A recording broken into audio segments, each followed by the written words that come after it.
Hey guys, Ty here. This video is for all you dropshippers out there. This video we're going to cover when to stop testing a product. We've all been there when we've been testing a product 2 or 3 times and we've not got the results that we wanted. In this video, I'm going to tell you when exactly you should stop testing a product by looking at your Facebook ad metrics. Let's get straight into it. So firstly, let's go over what metrics that you need to be looking at within your Facebook Ads Manager. The first one is CPM. This stands for cost per mile. Now, this is what Facebook charges you per 1,000 impressions. Why 1,000? Well, in Latin, mile means 1,000. So it's cost per 1,000 impressions. The next metric you want to be looking at is CTR. This is the click-through rate. This is the percentage of total people that have seen your ad and have actually clicked through it. The next one is CPC, which stands for cost per click. Ideally, I don't like this to be more than $2, but it depends on the price of your product. I've had mine as low as 10 to 20 cents before, but again, it depends on your product. If you're selling a product where your profit margin is maybe $50 to $60, then your cost per click, you don't mind it being too high. The next we have VAWT, which is video average watch time.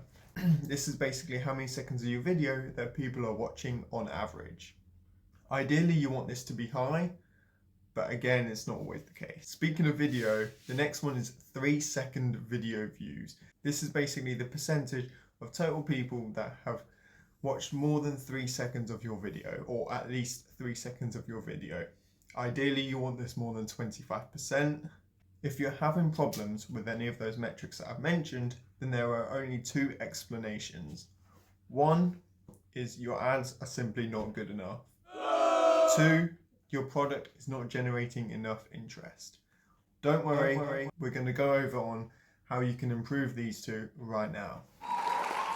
If you believe in the product that you're testing, and I mean truly believe in the product you're testing, not just testing it because somebody said, oh, these are the top 10 products for March or April or May, so I'm going to stick with these. I mean, if you truly believe that this product is a winning product and you've got reason to believe so, then don't give up. Make new creatives and test the new creatives. If you've already tried a video, maybe try an image or a carousel ad, or try a different style of video, maybe a slideshow. If you have no results second time round and you still believe in this product, go again. If you do this 4 or 5 times and still having problems regarding the CTR and the other metrics, then go again. No, I'm just kidding.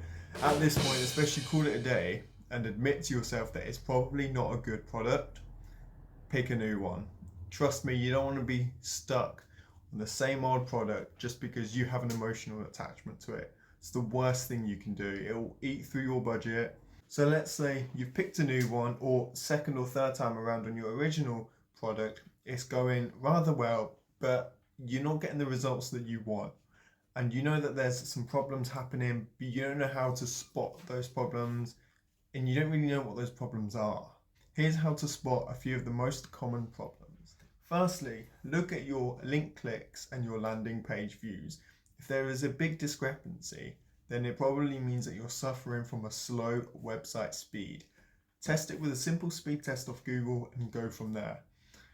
The reasons why your website might be slow could be due to a number of reasons. Most common is because there's too many apps on the website. Another way to spot a problem is to look at your landing page views and your ATC. Your ATC stands for your add to cart. If your add to cart isn't 10% of your landing page views, then your product page probably is not optimized for conversions and needs to be improved. I'll do a complete new video on how you can optimize a product page on conversions. If that's something that you guys want, let me know down below. Okay, let's say you've solved those 2 first issues, and now you're getting loads of add to carts but no checkouts. Simple solution, download an app called Lucky Orange. You get a free trial and it will tell you how visitors of your website are interacting with your store. This allows you to actually watch real-time visitors as they go through your store It tells you what point that they're probably bouncing, why they're hesitating, and why are they ultimately not checking out. It is a little bit stalkerish, I'll admit, just because you can be sitting there watching people's mouse clicks, watch what they do, and yes, it does come across a little bit creepy if you think about it, but really it's an analytical process, and you've got to monitor it and you've got to observe it to be able to know how to improve. Because if you don't know what the problem is, they might be bouncing because the currency converter's not working. If you're not monitoring it and finding out what the problem is, then how are you supposed to fix it? Another thing you can do if you've had loads of add to carts but no checkouts is to offer free shipping.